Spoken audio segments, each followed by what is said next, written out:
พรป้อออกแป้งออกศรัทธาจมป้อโยมแม่ท่านผู้ฟังที่รับฟังยังรายการธรรมะยามแรงจากตนตัวของอัตมภาพพระครูไพศาลสุตากรเจ้าอาวาสวัดทุ่งปากเกร็ดตำบลหนองหานอำเภอสันทรายจังหวัดเชียงใหม่ได้รับความเมตตาธรรมจากท่านอาจารย์พระครูสมุวิศวัตวรกิจโจผู้อำนวยการสถานีวิทยุเพื่อการสถานีวิทยุเพื่อการศึกษาพระพุทธศาสนาและวัฒนธรรมและตลอดจนถึงขึ้นสีขาวท่านผู้อำนวยการพระครูอภิวัตวัฒนาวิกรมที่ได้เกาะริ่งสัญญาณมีหัวใจในการเผยแผ่ไปสู่ยังจมป่อโยมแม่ท่านผู้ฟังที่อยู่ยังบ้านยังจองที่มีจิตใจเอาเสียงธรรมเป็นคู่ชีวิต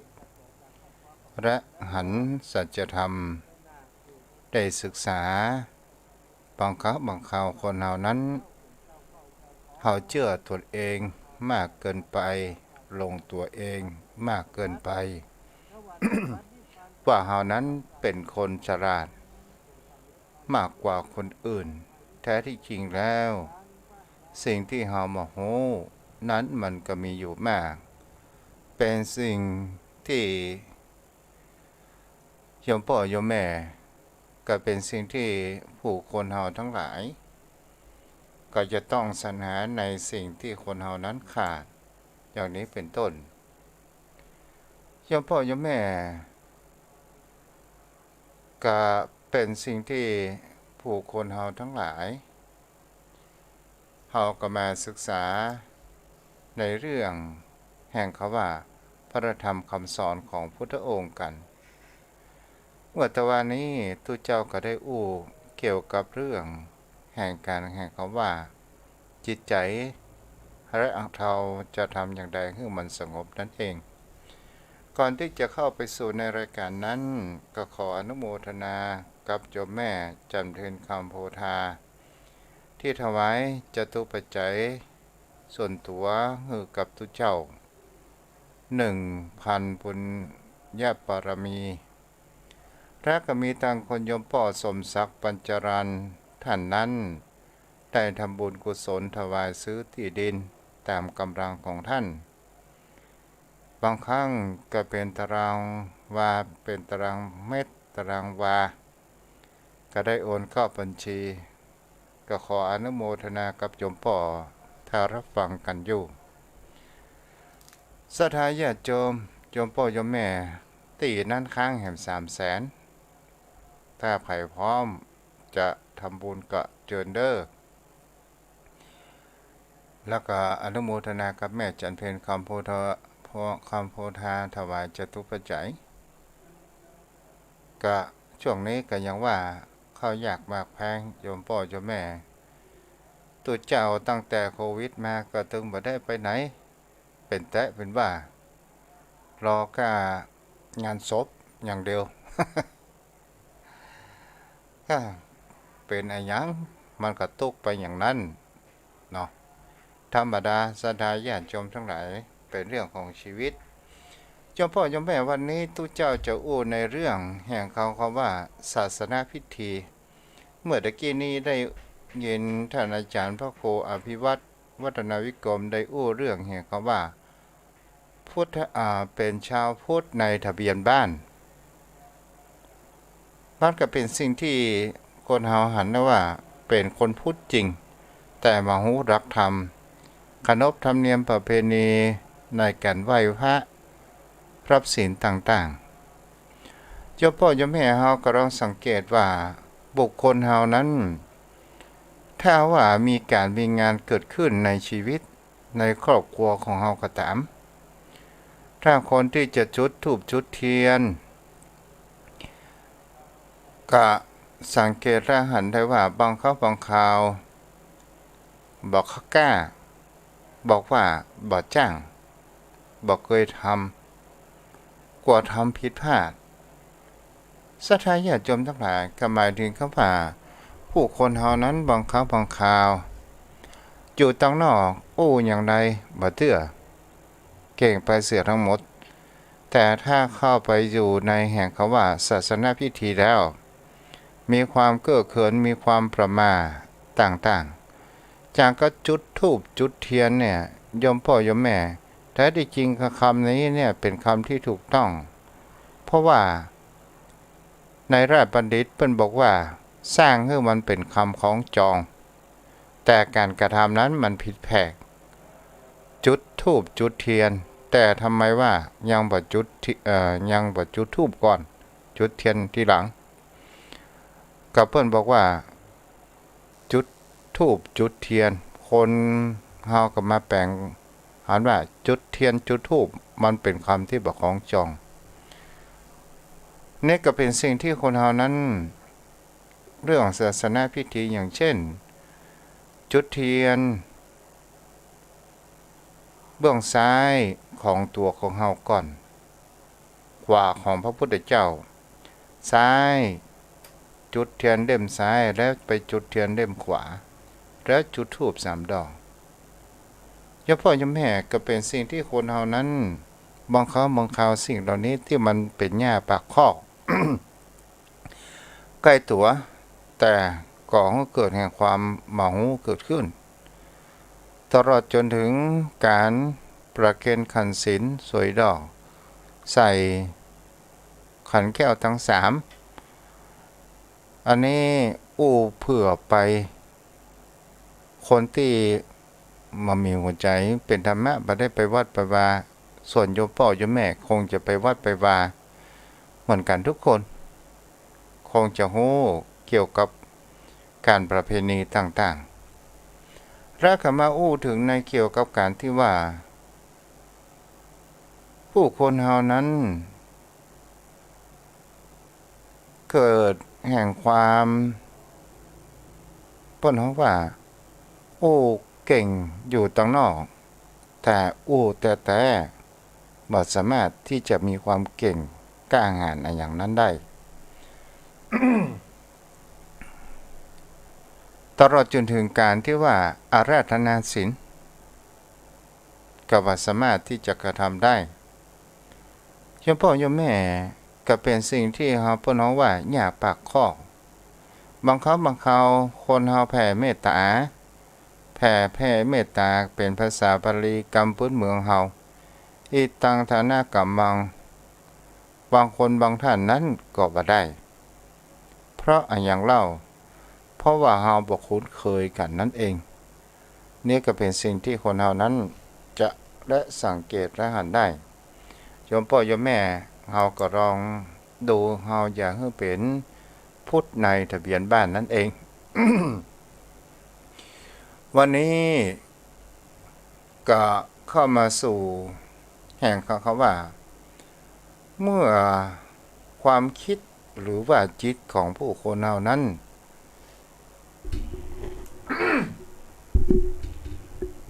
มันมีความฟุ้งซ่านมีความคิดฟุ้งซ่านมีความคิดต่างๆนานาเกิดขึ้นที่บางคราวความคิดนั้นอาจจะมาทำร้ายตัวของเราเอง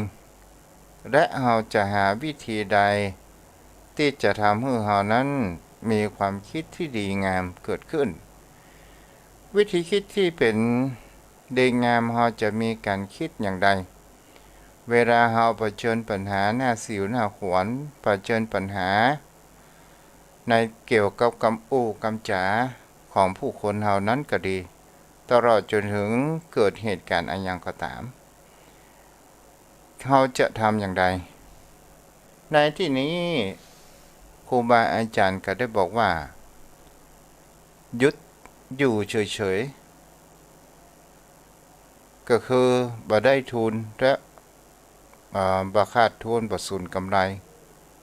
คือบ่ดีบ่ชั่วนะโยมพ่อโยมแม่ในที่นี้มันก็หมายถึงคำว่ามีสตินั่นเองถ้าผู้คนเฮาเกิดเหตุการณ์อย่างก็ตาม ถ้าเรามีความตกอกตกใจถ้าเราขาดสติแล้วมันก็จะทำให้ตนตัวของเราได้รับความเดือดร้อนติดตามไปตัวแต่ถ้าว่าเราตั้งสติแน่แน่วมือดีมันก็เหมือนกับว่าเรานั้นอยู่ที่ศูนย์ อย่างมีสติของผู้คนเรานั่นเองถ้าเราเป็นคนที่ว่าเราไม่มีสติเราปล่อยไปตามธรรมชาติมันก็จะทำให้ความวุ่นวายความสับสนมันประดังเข้ามาเหมือนกับว่าน้ำที่มันจะท่วมตัวของเรานั่นเอง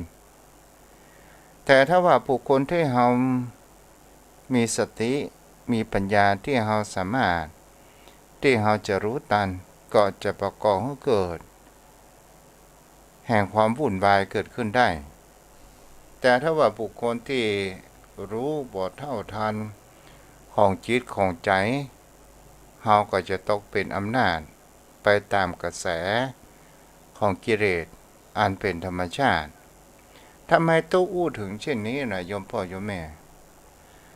อู้ถึงธรรมชาติแห่งความเป็นมนุษย์หรือว่าสรรพสัตว์ทั้งหลายก็ตามจะเป็นสัตว์เดรัจฉานก็ตามธรรมชาติมันก็จะมีความโกรธมันก็จะมีความโลภและมันก็จะมีความลุ่มหลงสิ่งเหล่านี้มันเป็นพื้นฐานไปเสียทุกสิ่งทุกอย่างแต่พ่อแม่เราก็ลองสังเกตว่าถ้าเราตัดเอาคำว่ามนุษย์ออกไปและจิตใจของผู้คนเรานั้นมันก็มีตลอดจนถึงสรรพสัตว์ทั้งหลายมันก็มีความเสมอกันการกินเกียรติเหมือนกันแต่มนุษย์ของคนเรานั้นมันมีคำว่าจิตใต้สำนึกรู้ดีรู้ชั่วรู้ว่าสิ่งใดควรทำและไม่ควรทำถ้าบุคคลใดก็ตามถ้าปราศจากแห่งคำว่าจิตใต้สำนึกแห่งความเป็นมนุษย์มันก็ประต่างกับสัตว์เดรัจฉานเกิดขึ้นนี่ก็เป็นสิ่งที่คนเฮานั้นก็จะหันกันได้ถ้าว่าเฮาอู้ไปถึงตามธรรมชาติโยมพ่อโยมแม่สิ่งที่มันเข้ามากระทบที่มันยั่วยวนกิเลสอย่างเช่นในเรื่องความโลภมันมายั่วยวนอยากได้เมื่อเฮาอยากได้เฮาก็ต้องมีสตุ้งสตางค์หรือเฮาจะขโมยพูดถึงข่าวขโมยสถานญาติโยมทั้งหลายหันข่าวตะคืนลักบอลด่างกันไปเป็นคนใหญ่แต่ลักบอลด่างละอ่อนตั้งใต้ผู้ไหนนี่ก็เป็นสิ่งที่จะหันได้ว่าความอยากได้ของคนอื่นมาเป็นของตัวเองก็เลยเกิดความเป็นคนหัวขโมยแต่บังเอิญมีกล้องวงจรปิดพูดถึงว่ากล้องวงจรปิดนี่ก็เป็นสิ่งที่ดีเด้อโยมพ่อโยมแม่การทำให้เฮาพอบ้านพอจองอย่างเฮานั้นได้แล้วก็เป็นสิ่งที่คนเฮานั้น เฮากับแมวอู้ถึงความฟุ้งซ่านในหัวสมองหรือว่าในจิตในใจของคนเฮาเนี่ยมันมีอยู่มากมายโยมพ่อโยมแม่และเฮาก็จะได้ยินเสียงแห่งคำว่าถกเถียงกันอยู่ในสมองของผู้คนเฮาต่างๆจะทำดีบ่ทำดีจะทำดีบ่ทำดีจะฮื้อดีบ่ฮื้อดีจะถวายดีหรือถ้าบ่ถวายดีมันก็ถกเถียงกันไปต่างๆนานาเกิดขึ้นนี่เรียกว่าความฟุ้งซ่านแห่งจิตแห่งใจของผู้คนเฮานั้นเองถ้าผู้คนเฮานั้นมามีความชนะแห่งตัวกิเลสเฮาก็ส่วนใหญ่เฮาก็จะไปตามอำนาจของมันแต่ถ้าว่าบุคคลที่ได้ฟังน้ำฟังธรรมได้ไหว้พระสวดมนต์ได้ไปวัดไปวาได้ประพฤติปฏิบัติธรรม มันก็มีสติและความฟุ้งซ่านมันก็จะเกิดขึ้นมากนักบางครั้งบางคราวมันก็จะมีความว่าปล่อยวางแห่งอารมณ์เกิดขึ้นได้อย่างเช่นโยมพ่อโยมแม่บางครั้งบางคราวเฮาเป็นห่วงลูกห่วงหลานบางครั้งบางคราวเฮายิ่งห้ามก็เหมือนยิ่งยุเขายิ่งยั่วยวนเฮาทำให้เฮานั้นมีความโกรธเกิดขึ้นถ้าโยมพ่อโยมแม่ลองคิดกลับกันว่าถ้าเฮาบ่เดือดบ่ว่าเขาล่ะเฮาเคยเดือดเฮาเคยว่าเฮาเคยสอนแต่เขาบ่ทำตามแล้วเฮาจะเดือดจะสอนเขาไปทำไมมันก็บ่ได้อันอย่างขึ้นมามันก็เสียสุขภาพจิตไปอย่างเดียวนั่นเองตลอดจนถึงบางครั้งบางคราวเฮาใจลูกเจ้าหลานไปเอาสิ่งของสิ่งใดสิ่งหนึ่ง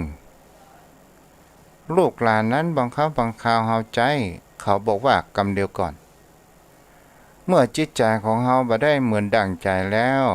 จิตใจของเฮามันก็จะมีความโกรธมีความวุ่นร้อนเกิดขึ้นอยู่ภายในจิตในใจและเฮาก็เสียสุขภาพจิตแต่ถ้าว่าเฮาสามารถที่เฮาไปได้เฮาก็ควรที่จะไปเอาเองสุขภาพจิตของเฮาก็บ่ได้เสีย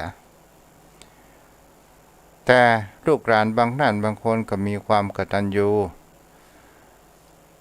อันที่บอกว่ากรรมเดียวก่อนย้ายกรรมเดียวก่อนอุ้ยกรรมเดียวก่อนกรรมเดียวก่อนเนี่ยหมอว่ามันกี่นาที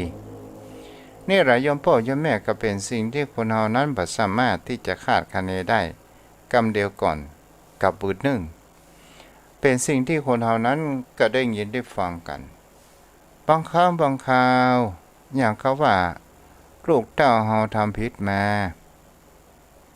มันทำผิดไปแล้วถ้าเฮาจะบุบจะตีมันก็เกิดความเจ็บความทรมานกันบ่ได้เฮาฟาดเขาเฮาตีเขาแม่นเพื่อที่จะให้เขาจดจำแต่เฮาฟาดแล้วจิตใจของเฮานั้นเจ็บไปเสียยิ่งกว่าสิ่งใดๆทั้งสิ้นนี่แหละโยมพ่อโยมแม่เป็นสิ่งที่เฮาจะเห็นได้ว่าจิตใจของผู้คนเฮานั้นบางครั้งบางคราวถ้าเฮาบ่มีสติเฮาบ่สามารถที่จะรู้ทันในสิ่งที่มันเกิดขึ้นนั้นได้และเฮาจะอย่างใดที่เฮาจะพักใจเหมือนที่ทุกเจ้าได้อู้ก็คือการเปลี่ยนแปลงพฤติกรรมตนตัวของเฮานั่นเองอย่างครับโยมพ่อโยมแม่มีคนประพฤติปฏิบัติธรรมอยู่คนหนึ่งเป็นคนที่มีความเปิ้นฮ้องว่าเป็นคนที่มีจิตใจร้อนและเป็นคนที่บ่ได้อันหยังกระเดือดกระดาเป็นคนที่มันมีความว่ายอมไผก็คือคนหลวงตัวเองโยมพ่อโยมแม่ก็ไปประพฤติปฏิบัติธรรมในการที่ว่าเพื่อจะเปลี่ยนแปลงพฤติกรรมของตัวเอง3 วันแรกนั้นก็ได้ฟังครูบาอาจารย์บรรยายแต่เขานั้นก็มีความถกเถียงอยู่ในจิตในใจเจ้าพ่อโยมแม่ก็เป็นสิ่งที่คนเฮานั้นอันอย่างก็ตามถ้าเฮาทำได้แกล้มันก็เกิดความยากลำบากและจิตใจของเฮามันก็เกิดความท้อแท้แต่เฮาผ่านจุดนั้นไปได้เฮาก็ถือว่าเฮาเป็นผู้ชนะจิตใจและชนะการเวลาเกิดขึ้นโยมคนนี้ศรัทธาญาติโยมทั้งหลายก็ได้มีการถกเถียงในการที่บ่ค่อยฟังธรรมจากหลวงปู่รูปหนึ่งที่ได้สอนธรรมะในเกี่ยวกับเรื่องการประพฤติปฏิบัติธรรมเขาก็ได้เขียนได้บอกว่าเขาก็มีการจิตใจก็มีความโต้แย้งในการว่าบอกค่อยเชื่อเหมือนกับว่าตัวเองนั้นรู้มาเสียหมดไปเสียทุกสิ่งทุกอย่างแล้วทีนี้ศรัทธาญาติโยมทั้งหลายทำไมหลวงปู่ถึงเดินจงกรมอย่างมายากลำบากทำไม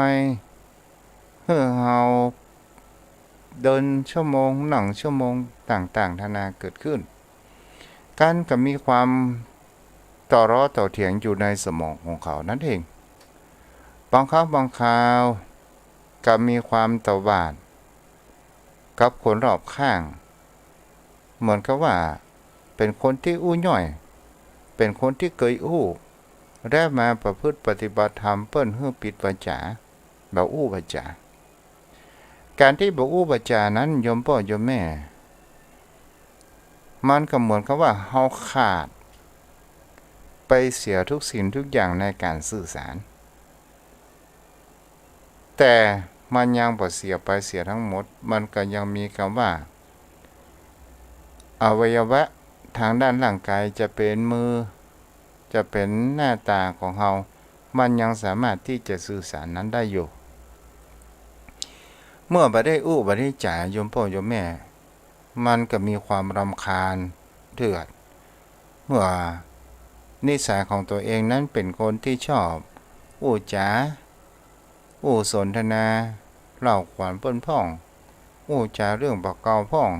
อู้เรื่องอนาคตพ่องไปต่างๆนานาเกิดขึ้นแล้วก็เป็นสิ่งที่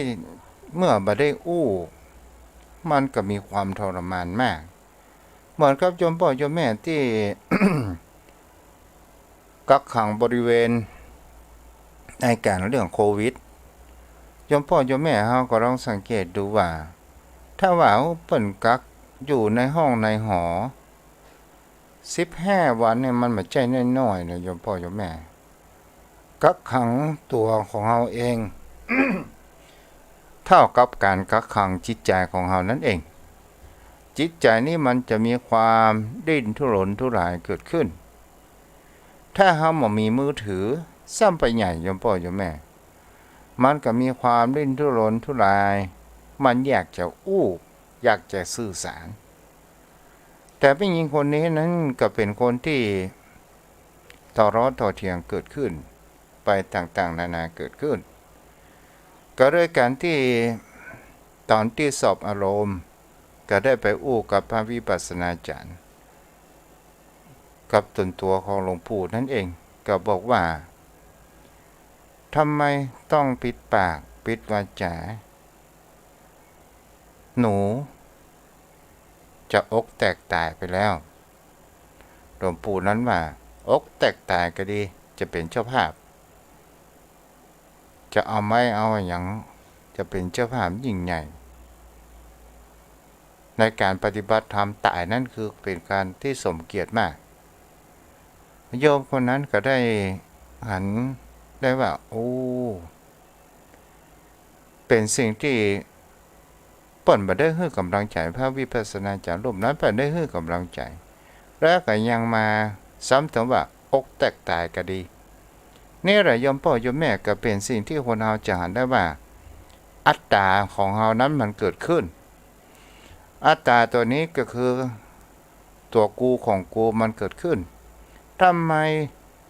พระรูปนี้พระวิปัสสนาจารย์รูปนี้ถึงอู้อย่างอี้มามีน้ำเรียงเสียงปากมามีการอู้อ่อนหวานมามีการแนะนำในทางที่ดีเลยนี่แหละเป็นสิ่งที่คนเรานั้นก็จะหันกันได้แต่ถ้าว่าบุคคลนี้เมื่อประพฤติไปอยู่เสมอได้กันพูดห้องว่าถ้าเข้าใจในสิ่งที่ครูบาอาจารย์นั้นบอกกล่าวสอนตอนแรกๆนั้นมันก็คือสิ่งที่ความคิดของเรานั้นมันปรุงแต่งมันสร้างเรื่องราวต่างๆนานาเกิดขึ้นทั้งความกังวลทั้งความคิดคำว่ายึดมั่นถือมั่นในตนตัวของเรานั่นเองแท้ที่จริงแล้วมันก็ปัจจัยของเราไปเสียทุกสิ่งทุกอย่างบางสิ่งบางอย่างคนเราสิ่งที่เราควรอู้กับควรที่จะอู้ควรที่เราในเรื่องในสิ่งที่เราบอกควรอู้เราก็ปิดปากปิดวาจาของเราอย่าเรื่องราวมันก็บ่ได้เกิดอย่างต่างๆนานาเกิดขึ้นการประพฤติปฏิบัติธรรมนี้คือเป็นการเบรกโยมพ่อโยมแม่ ก็คือมีสตินั่นเองจมพ่อจมแม่เฮาหันเวลาเฮานั่งรถแถวหน้ากับคู่คนขับรถบางครั้งบางคราวคนขับรถเวยไปให้พอดีจมพ่อจมแม่บางครั้งบางคราวมีรถที่มาแซงเฮาจะเอาสุมาเตเฮาจะเอาติดเบรกตัวจนบางครั้งบางคราวจนเฮาพอเหนื่อยกว่าคนขับรถนี่แหละโยมพ่อโยมแม่อย่างนี้ก็เป็นเช่นเดียวกันอุปมาก็คือว่ามีสตินี่แหละโยมพ่อโยมแม่สิ่งที่จะทำร้ายของเฮามากได้ทางทวารมากได้ก็คือคำว่าวจีกรรมและกายกรรมคำอู้คำจาของคนเฮานี้เนี่ยบางครั้งบางคราวเฮาทำเฮาอู้ไปแล้วสร้างเวรสร้างกรรมเฮาโดยบ่รู้ตัวกายกรรมก็ตามบางคนนั้นก็มีความอู้ประชดประชันเรื่องต่างๆนานา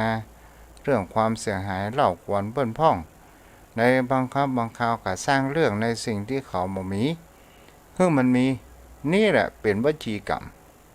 บางครั้งบางคราวก็ใส่ร้ายคนอื่นด้วยกายกรรมอย่างเช่นนางจินจามานิกา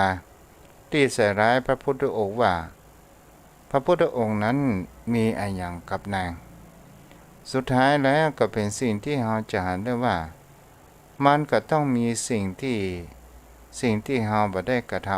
ำมันเป็นทั้งกายกรรมและวจีกรรมนางจินมานานี่ก็ได้รับในการฆ่าปิดปากตายไปโดยพระเจ้าอาชาติศัตรูอย่างนี้เป็นต้นนี่แหละโยมพ่อโยมแม่ก็เป็นสิ่งที่คนเฮานั้นเฮาก็ลองมาศึกษาการพักจิตพักใจของตนตัวของเฮาก็คือการที่เฮาทำสมาธิวิปัสสนาการที่คนเฮานั้นควรจะมีก็คือเขามีสติและปัญญาเพื่อที่จะทำให้เฮานั้นไม่ได้รับความเสียหายแต่ถ้าว่าผู้คนเฮานั้นปล่อยไปตามธรรมชาติปล่อยไปตามสิ่งที่เฮาหันได้เฮาเข้าอู้ไว้ยังก็อู้บางครั้งบางคราวมันไปกระทบกระทันแดกดันคนอื่นไปต่างๆนานาเกิดขึ้นในสิ่งที่เฮาอู้เฮาจ๋าถ้าอุปมามันก็เหมือนดังรถจนหั่นจนนี่บ่สามารถที่จะควบคุมได้ตนตัวของเฮาก็เช่นเดียวกันเฮาก็มีสติเป็นตัวควบคุมอยู่สม่ำเสมอถ้าว่าสติเฮาบ่ดีเฮาก็เหมือนกับรถขี่รถเสียหลักวิ่งจนหั่นจนนี่ตลอดจนถึงทำให้เฮาขาดสติและปัญญาไปแต่ถ้าว่าเฮามีสติและปัญญามันก็เหมือนดังรถที่มันมีความพร้อมเบรกก็ดีคนขับก็ดีคนขับก็เป็นสิ่งที่คนเฮาจะหันได้ก็คือปัญญานี่แหละโยมพ่อโยมแม่ก็เป็นสิ่งที่คนเฮานั้นได้ควรพิจารณากันไปตัวเฮารู้เหมือนกันโยมพ่อโยมแม่สิ่งที่เป็นธรรมชาติของชีวิตบนโลกใบนี้มันมีความเกิดแก่เจ็บตายเหมือนกันแต่เฮาจะทำอย่างใดที่จะทำเมื่อเฮาฮู้ในหลักธรรมของพุทธองค์เพื่อที่เฮาจะบ่หลงไปตามอำนาจกิเลสก็คือเป็นสิ่งที่คนเฮานั้นคนเฮานั้นมันมีคำว่าอวิชชามันปิดบังตาของเฮาแต่ถ้าว่าเฮาฟังแนมฟังธรรมแล้วเฮาก็เข้าใจในแก่นกานของชีวิตและเฮาก็จะมามีความรุ่มหลงไปต่างๆและเฮาก็จะบ่ได้มีความวุ่นวายความสับสนและมีความกังวลเกิดขึ้นแต่ธรรมชาติของมนุษย์มีตลอดจนถึงสัตว์เดรัจฉานโลภโกรธหลงนั้นมันมีเหมือนกันทุกคน แต่เฮาจะแยะอย่างใดให้มันเบาบางโดยการที่เฮานั้นมีสติและปัญญาและเฮาก็จะได้พบว่าบุญดีเนาะถ้าเฮาไปว่ามันสืบกรรมมันก็จะมีแต่เรื่องราวไปต่างๆเกิดขึ้นโยมพ่อโยมแม่เฮาก็ลองสังเกตดูถ้าว่าอย่างเช่นที่ทุลุงทองได้จ๋าว่าอย่างป้าน้อยเป็นคนที่ชอบดื่มเหล้าเข้าบ้านและภรรยาก็ชอบบ่นชอบด่ากินอย่างล่ำเหลือเหล้าบางครั้งบางคราวด่ากระทบกายแหบปักแหกกินนี่มีข้าวปกินกินก็เหล้า โยมพ่อโยมแม่ลุงน้อยก็ได้ตีจนหน้าปูดตาบวมก็แล้วไปถามตุลุงว่าตุลุงมีคาถาดีๆก็จะแยะอย่างใดมาฮื้อลุงน้อยนี่ได้ตีข้าเจ้าตุเจ้าก็คิดพิจารณามันเกิดที่วาจาเอาอย่างนี้จะเสกน้ำมนต์นะฮื้อถ้าลุงน้อยเมาเหล้าเข้าบ้านเมื่อใดโยมเนี่ยอมน้ำทันทีเลยลุงน้อยจะบ่เดือดบ่ดาเมียก็เชื่ออย่างอันน่ะก็หันผัวตัวเก่าเมาเหล้าเข้ามาก็ฝังอมน้ำสถานญาติโยมทั้งหลายห้ามห้ามจ่ายตอนสุดท้ายลุงน้อยก็ว่าวันนี้เมียข้าอย่างมาแปลกเมียข้าบ่บ่จ่าเฮ้ยบ่ต่อร้อต่อเถียงก็ไปต่อร้อต่อเถียงได้เพราะว่าอมน้ำอยู่ในปากบ้วนทิ้งตุลุงก็ได้บอกว่าการเดียวลิ้นจะหลอนเขี้ยวจะหลอนอมไว้จนลุงน้อยนอนหลับนี่แหละสถานญาติโยมทั้งหลายอันนี้ก็คือเป็นกลอุบายบางครั้งบางคราวการสอนนั้นมันก็จะต้องมีกลอุบายเกิดขึ้นถ้าเราสอนด้วยคำพูดคำจามันเขาบ่ฟังถ้าบ่ฟังเราก็ให้ธรรมชาติสอนเองนั่นแหละประสบการณ์อย่างแท้จริงอันนี้ก็เช่นเดียวกันวาจานั้นมันสร้างศัตรูก็ได้สร้างมิตรก็ได้ถ้าเมื่อเรามีกิจก็ได้ถ้าเมื่อเรานั้นเสียคนก็ได้อะไรโยมพ่อโยมแม่มาพอสมควรแก่เวลาเนาะช่วงนี้โยมพ่อโยมแม่ที่อยู่ทางบ้านใครจะโทรศัพท์เข้ามาจ๋ากับตุเจ้าเปิดเสียงสายน้ำไม้ละเด้อรับฟังทางใดอยู่ทางใดก็โทรเข้ามาได้เนาะ0631639950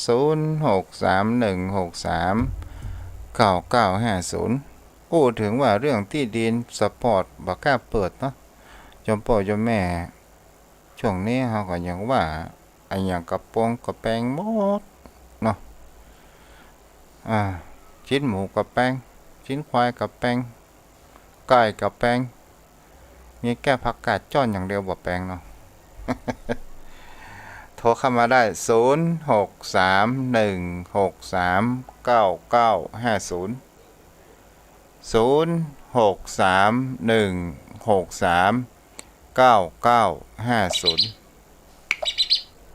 เจริญพรแม่ประกายเพิ่มไปสาเจ้าฟังอยู่ไหมเจ้าแม่มันใจคนอื่นใจเขาใจเฮาดีกว่าเนาะเจ้าถ้าเอาไปได้ก็ไม่กันเสียนี้เนาะเจ้าบุญรักษากำลังใจนะเจ้าบุญรักษา06316399500631639950เคลื่อนสีขาวเนาะเจริญพรนมัสการครับ หลวงพ่อไว้สาครับ โอ้ยมันไม่ค่อยจะนั่นอ่ะวิทยุเป็นอะไรก็ไม่รู้ จ้ะ เป็นวิทยุด้วยเป็นที่ขึ้นนะขึ้นของทางส่งนั้นอ่ะ จ้ะจ้ะ บางวันมันก็ไม่ค่อยชัด บางวัน มัน ก็ มีเค ชั รื่ ด องโชว์หน่อยนะ จ้ะจ้ะผู้รักษาสุขภาพโดยเด้อจ้ะ ครับ อนุโมทนาบุญหลวงพ่อกิจเจียงดาวพูดกันเลยโยมพ่อเจ้าแม่0631639950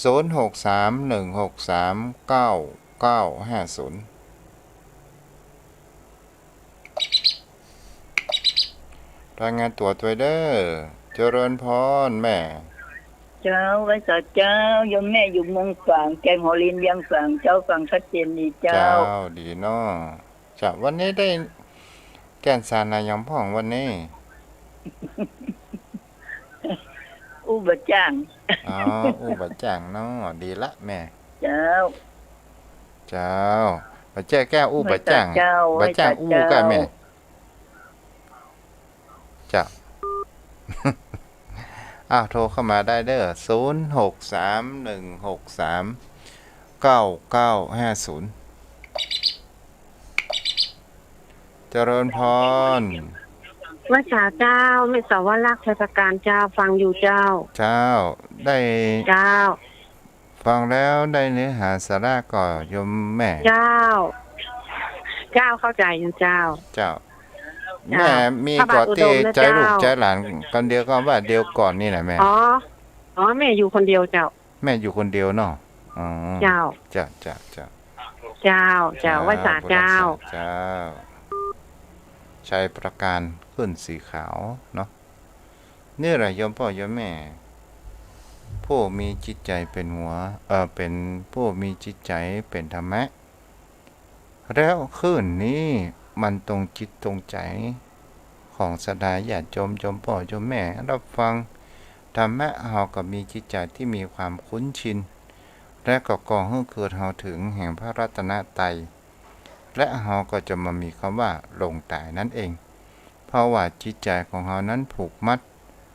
เกี่ยวกับการได้ฟังเนาะโทรเข้ามาได้06316399500631639950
เจริญพร ครับขอกราบแทบใจไวสารในเมตตาธรรมท่านพระคุณเจ้าด้วยความเคารพอย่างสูงครับท่านพระคุณเจ้า วันนี้ก็ได้ฟังน้ำฟังธรรมของท่านพระคุณเจ้านะครับ ก็เป็นสัปดาห์วันสุดท้ายของสัปดาห์แล้วท่านเจ้าเนาะ ถูกต้องเนาะ ครับ สุดท้ายแต่ไม่ท้ายสุดนะ ครับไม่ได้สูตรถ้าหยุดไป2-3 วันนี่ก็เหมือนนึงหยุดไปเบิ้นะท่านพระคุณเจ้าแม่นจ้ะ ท่านเจ้าได้พักได้ผ่อนได้ก้อนไกลค้นคว้าแล้วท่านเจ้าเนาะ เจ้า พอยุคปัจจุบันนี้อย่างท่านพระคุณเจ้าว่านะที่จริงของเนี่ยมันก็สะดวกสบายกูอย่างมีพร้อมอุดมสมบูรณ์หมด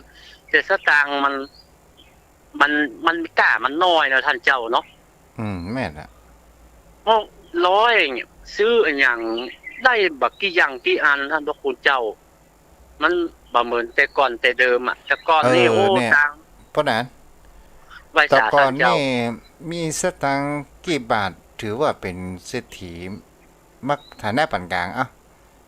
ท่านพระคุณเจ้าถ้าไผมีเงินแสนนะทำไมผมเป็นละอ่อนนะผู้รวยที่สุดท่านพระคุณเจ้าเปิ้นแปลงเฮือนซึ่งแสนปลายอ่ะโอ้คนปลากันมาพอเปิ้นมีเหตุซอเพียงอย่างว่าโอ้เสียงแต่เสียงว่าเสียงถึงแสนปลายกันนะโอ้แล้วมาเทียบกับสมัยประเดียวสัก50 กว่าปีมันอะไรอย่างกล้ามันอย่างมามันประเดียวเขาแปลงเฮือนท่านเจ้าเอ๋ยโอ้2-3 ล้านก็ยังบ่ใจใหญ่ใจโตนะครับก็ยังถือว่าก็มองอันละมันบ่ใจใหญ่ล้ำเหลือท่านพระคุณเจ้าโอ้ถึงว่าสมัยป้อนนั้นเป็นเน้นก็ตามเป็นทุเจ้าก็ตามเนี่ยสมัยฮับตาลเนี่ยได้กี่บาทถึงว่าดีอกดีใจโอ้ท่านเจ้าถ้าได้ซาวนี่นะเหลือกินเหลือใจท่านเจ้าส่วนมากมันก็จะเป็นเปิ้นก็แปลกนะท่านเจ้า10 บาทนี่เปิ้นบ่ใส่เปิ้นใส่11ว่าท่านพระคุณเจ้าเปิ้นฮู้มันเป็นมันจะเป็น11บ่ฮู้ว่าเปิ้นไปถือคติอย่างใดมันจะเป็น11 บาทน่ะแล้วก็ซาวโอ้ถ้าได้ซาวนี่โอ้ดีอกดีใจท่านพระคุณเจ้าซาวต่อก่อนนี้ต่อกับปันบ่เดียวเนี่ยก็โอ้ให้เป็นปันเนาะครับแล้วมันมีกล้ามีศีลนักท่านพระคุณเจ้าแล้วของมันก็ถูกอะครับของมันเขาซื้ออย่างน้อยเดียวนะมันได้นักท่านเจ้าเขาซื้ออย่าง5 บาท 10 บาทอ่ะโอ้เหลือกินเหลือใจเบ้อท่านพระคุณเจ้าแล้วก็ของมันแต่ของสมัยนั้นมันมีก่อไหนท่านเจ้าของใจไม้สอยอย่างนี้สมัยนั้นมันมีนักก่อมันก็มันนักมันจะเป็นของพื้นบ้านไปนักท่านพระคุณเจ้าเอาองค์ไหนเอาวิทยุวิทยุธานีเนี่ยโอ้ท่านเจ้าวิทยุนี่นะมีบ้านไหนบักกี้หลังข่าวรอบฟ้าลานนาแม่แรงเนี่ยมันจะเปิดประมาณ5 โมง 6 โมงโพสต์โทษดังสนั่นว่ามันจะเป็นของทานินของอย่างนะแล้วละครก็ละครเป็นละครซอเพราะละครพื้นเมืองคณะอย่างดาวลุ่งอย่างนี้ท่านเจ้าสมัยก่อนนี่วิทยุมีสถานีวิทยุนักก่อนมันเป็น AM เนาะมันเนาะค่ะมันจะช่อง8นี่นักถ้าเราจะไปดูละครนี่ก็ต้องไปผมอยู่วัดนี่ได้ดูที่วัดแต่สถานเจ้าบ้านเพิ่นจะไปดูแห่งบ้านหนึ่งเนี่ยครับบ้านใกล้ๆที่คนพอมีสถานเฮาบอกก้าวไปสู่ทีวีที่ไหนเฮาก้าวถึงวิทยุเนี่ยวิทยุมันก็เป็นวิทยุทรานซิสเตอร์เป็นนักท่านเจ้าไอ้ท่านนี่เป็น10 ก้อนโดนท่านพระคุณเจ้าเป็นลังนะลำโพงก็แปลงเอาถ้ามาให้มันดังก็ใช้ตู้แปลงตู้ไม้นะท่านเจ้าแล้วก็ใส่ลำโพงให้มันดังเนี่ยมันใช้ทันสมัยมันบ่เดียวท่านพระคุณเจ้าบ่เดียวมันลำโพงวัดก็เป็นลำโพงฮอนนะกับท่านเจ้าลำโพงฮอนน่ะใช่เป็นอย่างบ่เดียวมันบ่มีเครื่องขยายอย่างนักอย่างบ่เดียวนะท่านพระคุณเจ้าใช้แบบลำโพงฮอนนะครับสมัยก่อนนี่ชาวบ้านนี่เคารพพระสงฆ์เป็นอย่างดีเนาะโอ้เคารพครับท่านพระคุณเจ้าถ้าทุเจ้ามาเนี่ยเป็นเจ้าไปก่อนครับโอ้มาเทียบถึงสมัยไม่ใช่ว่าคนบ่เดียวบ่ดีนะคนบ่เดียวมันห้าวมันแข่งกับเวลาแต่คนตะกอนเปิ้นบ่แข่งกับเวลาครับเพื่อเคารพนับถือพระเจ้าพระสงฆ์นักครับโอ้ท่านเจ้ามันคนเฒ่าคนแก่นะอย่างสมมุติว่าเงาวิหารเนี่ยเปิ้นจะบ่เยียบมาย่ำนะแม้แต่ว่าเอาศพไว้วัดนะท่านเจ้าหลังวิหารมันบินมาแต่มันออกหน้าบินแต่มันออกถ้าแดดมันฟาดอ่ะเปิ้นจะบ่เอากายเด้อเปิ้นว่าเดี๋ยวรอแดดมันโจยไปก่อนบัดเดี๋ยวแดดมันฟาดหลังคาวิหารมันตกถนนที่จะเอาศพออกไปหาปัจจาเพื่อจะให้แดดมันข้ามไปก่อนเพื่อถึงจะข้ามไปเพื่อเคารพครับเคารพเยอะครับ อ๋อ คนแต่ก่อนมีความเคารพพระเจ้าประสงค์โอ้บ่ใช่เป็นเดินจะจนจะต่ำก็ยังบ่เดียวบ่จ่ายท่านเจ้า อืม ก็จะหลีกจะหนีถ้าเป็นคนเฒ่าคนแก่พระสงฆ์องค์พระเจ้าอายุพรรษายุคกาลนัก โอ้บางตัวเพิ่นก็ยอบบางคนเพิ่นก็ยอบนั่งยกมือไหว้ถ้าบ่ไหว้ก็ยืนคือเพิ่นผ่านไปก่อนครับมันบ่ใจว่าโจรลุบๆลับๆประเดี๋ยวมันสมัยมันห้าวมันแข่งกับเวลา คนแต่ก่อนนี่โอ้ อันนี้แหมปะนั้น ไว้สา ไก่ เจ้า ขึ้นเล้าออกไก่ขึ้นเฮือน ตัวนั้นตายตัวอื่นมาแทนเนี่ย อ๋ออันนี้ครับเพิ่นบอกมันเป็นคำเปรียบเทียบครับ ตัวตายตัวแตนน่ะไก่หายเฮือนนะครับ อืม ก็คือว่าคนเขาโอ้อย่างที่เล่าประจำบ้านน่ะ หมอนี่ตายหมอนี่มาแตนให้หมอเพราะว่าตัวตายตัวแตน ไก่หายเฮือน มันถึงเจื้อมันมีครับ มันเสี่ยงตัวหนึ่งตายตัวหนึ่งมาแตนมันถึง แล้ว จะ เนี่ย มี คนมาวัดเนี่ย มีตัวตายตัวแตนก่อน บ่มีท่านเจ้าหายก็หายไปเลยไปเดี๋ยวท่านเจ้า ท่านพระคุณเจ้าสมัยเมื่อผมเป็นเนนนะคนเฒ่านอนวัดนี่40ปลายก่อนนะท่านเจ้า40กว่าคนก่อนนะ กูการนโมพวกก็มาอยู่นะไปเที่ยวมันหายไปแล้วท่านเจ้ามันบ่มีตัวตายตัวแตนแล้วท่านเจ้า มันเสี่ยงไปเลยอะครับ เสาวิหาร มันน่ะ อันนั้นเนี่ยแตะกอดนี่คนเท่าลุงตานั่งตึกฟังน้ำฟังธรรมตายไปแล้ว ครับ บัดเดียวเนี่ยมันมีใครมาแตนนั่งตึกเลย โอ้ท่านเจ้าปัจจัยว่าอ่านไปอีนะคนฟังธรรมนะน้อยเลยเสาวิหารก่อนท่านพระคุณเจ้า เสาวิหารแต่ก่อนนี่คนนั่งฟังธรรมนี่ของคนเฒ่าจะอิงตึกวิหารบัดเดี๋ยวนี้ไม่อะเสานักเหลือคนอิงตึกคนฟังก่อน สมัยแตะกอนนี่เปิ้นนั่งพับเพียบเปิ้นทรมานก่อน โอ้ท่านเจ้าบ่มีเก้าอี้นั่งนึกมันก็หามามีไม่รูนนี่บ่ได้ครับ ประมาณสัก10กว่าปีแต่ก่อนบ่มีครับ อ่า ก็จะนั่งพับเพียบนะแล้วก็พนมมือเนี่ยถ้าคนเข้าแก่ที่สมาธิเพิ่นตั้งมั่นน่ะเพิ่นจะไหว้ตั้งแต่หน้าโมไปถึงนิติต่างขีญาก็มาอ่านก็บังคมสมเด็จเสด็จเพิ่นจะไหว้ตลอดแล้วเพิ่นถือมาเงารับงบไปเพราะเพิ่นพิจารณาไปตามเนื้อธรรมอะผมเคยถามคนเฒ่าคนแก่ว่าอุ้ยบ่เงารับกะโนไปรับได้เพิ่นเตะเฮาก็พิจารณาไปโดยไปตามเนื้อธรรมเพิ่นน่ะไก จ้ะอันนั้นแปลว่าเพิ่นมีสมาธิเนาะ เพิ่นมีสมาธิครับคนเดียวมันไหว้ยกตั้งนะโมจบนะโมอันบาลีเนี่ยมันตามจบแล้วมันยกมือเอามือลงแล้วก็เดียวเผลอๆมันก็จกโทรศัพท์เกี่ยวคู่ๆง่ายๆแล้วมันมาเหมือน มันศีลธรรมมันก็มีอยู่ แต่ว่าคนปฏิบัติมันบ่เหมือนแต่ก่อนแต่เดิมท่านเจ้า กันเดียวให้บางทีนั่งอู้จากันแต่กะเขาว่าอีนั้นมันเป็นบัวอีนี้เล่นจูดกันแต่กะอีเนาะ โอ้โหสปะท่านเจ้าเหยนะมันฟังน้ำฟังธรรมมันเหมือนสมัยก่อนครับสมัยก่อนนี่เพิ่นฟังแต่เนี่ยปิ้งฟังน้ำฟังธรรมนี่โอ้ยกมือไหว้เน้นพระเน้นตนใดเทศอย่างใดเพิ่นจำถึงเป็นอักษรเพิ่นน่ะเพิ่นจำได้ถึงขนาดนั้นนะครับท่านเจ้า จ้ะ มันเปลี่ยนแปล แต่ งไป ก่อน ตาม นี่ กา เป็น ลเว คน ลา มีศีลมีธรรมแต่เนาะ โอ้ครับมาเทียบกับเดียวนี้ไกลกันครับ คนแต่ก่อนมีศีลมีธรรมนะครับเพิ่นเคารพพระเจ้าพระสงฆ์ มันมีโจร จา ผู้ร้ายมันก็มีน้อยเนาะ มีน้อยแต่ว่ามันบ่ถึง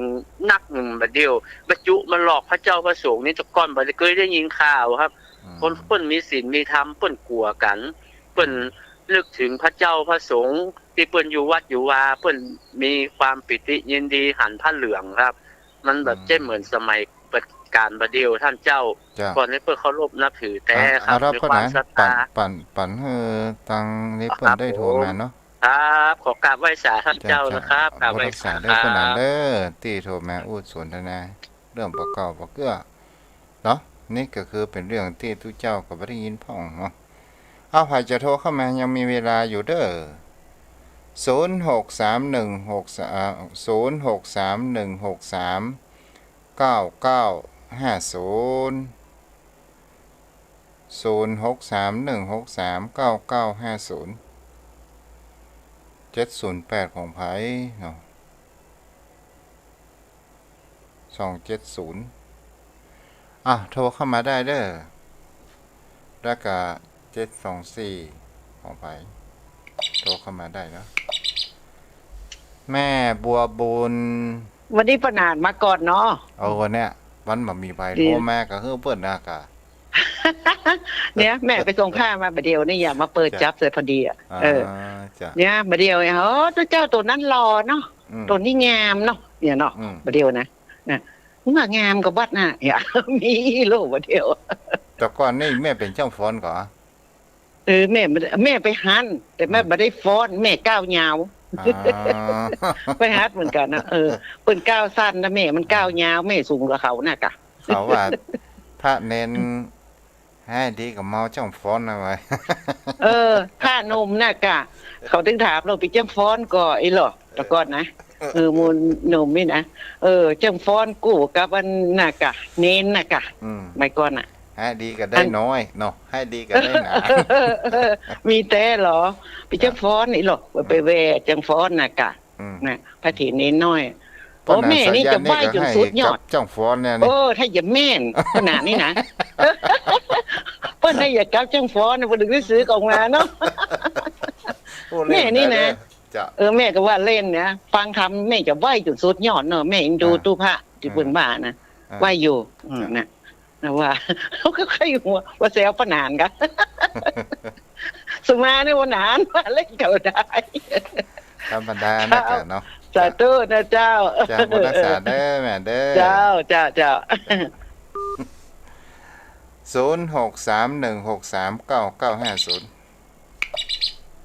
เจริญพร ภาษาเจ้าอาจารย์ จ้าแม่เข้าหัวอย่างนี้ รอบสองเจ้าร อบสองเนาะ แม่สาวรักษ์เจ้า จ้า อันเรื่องไปวาดนั้นนะ อ่า มันนั่งมาได้เจ้ามันเจ็บหัวเข่า เข้าใจ เจ็บหัวเข่าโกดแล้วเจ้า จ้าแม่ไปฟังน้ำฟังธรรมนี่แม่ฟังทำข่าวอย่างนี้แม่เข้าใจก่อน ก็เข้าใจอยู่เจ้า อืม เปิ้นเจ็บนะเขาก็นั่งฟังเนี่ยเจ้า อืม ถ้านั่งก็พื้นนี่มันบ่ไหวเจ้ามันจบนี่จบบ่ได้เจ้า แม่ เจ้าเจ็บหัวเข่าเจ้า จ้า เจ้า เข้าใจอาบน้ำเด้อมุ้งฝางมันหนาว เจ้า นะ เจ้าแม่อันฟังอยู่เจ้า เจ้าบุญรักษาเจ้า0631639950สายสุดท้ายครับสายสุดท้ายเด้อโยมพ่อโยมแม่ วันนี้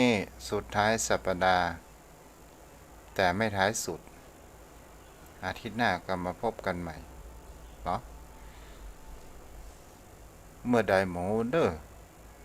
ถ้ามีโอกาสก็จะอู้จ๋าเผยแผ่ธรรมเนี่ยโยมพ่อโยมแม่จูวัดก็พัฒนาวัดวาอารามเฮามีการสื่อสารเฮาก็ใจให้มันเป็นประโยชน์เนาะ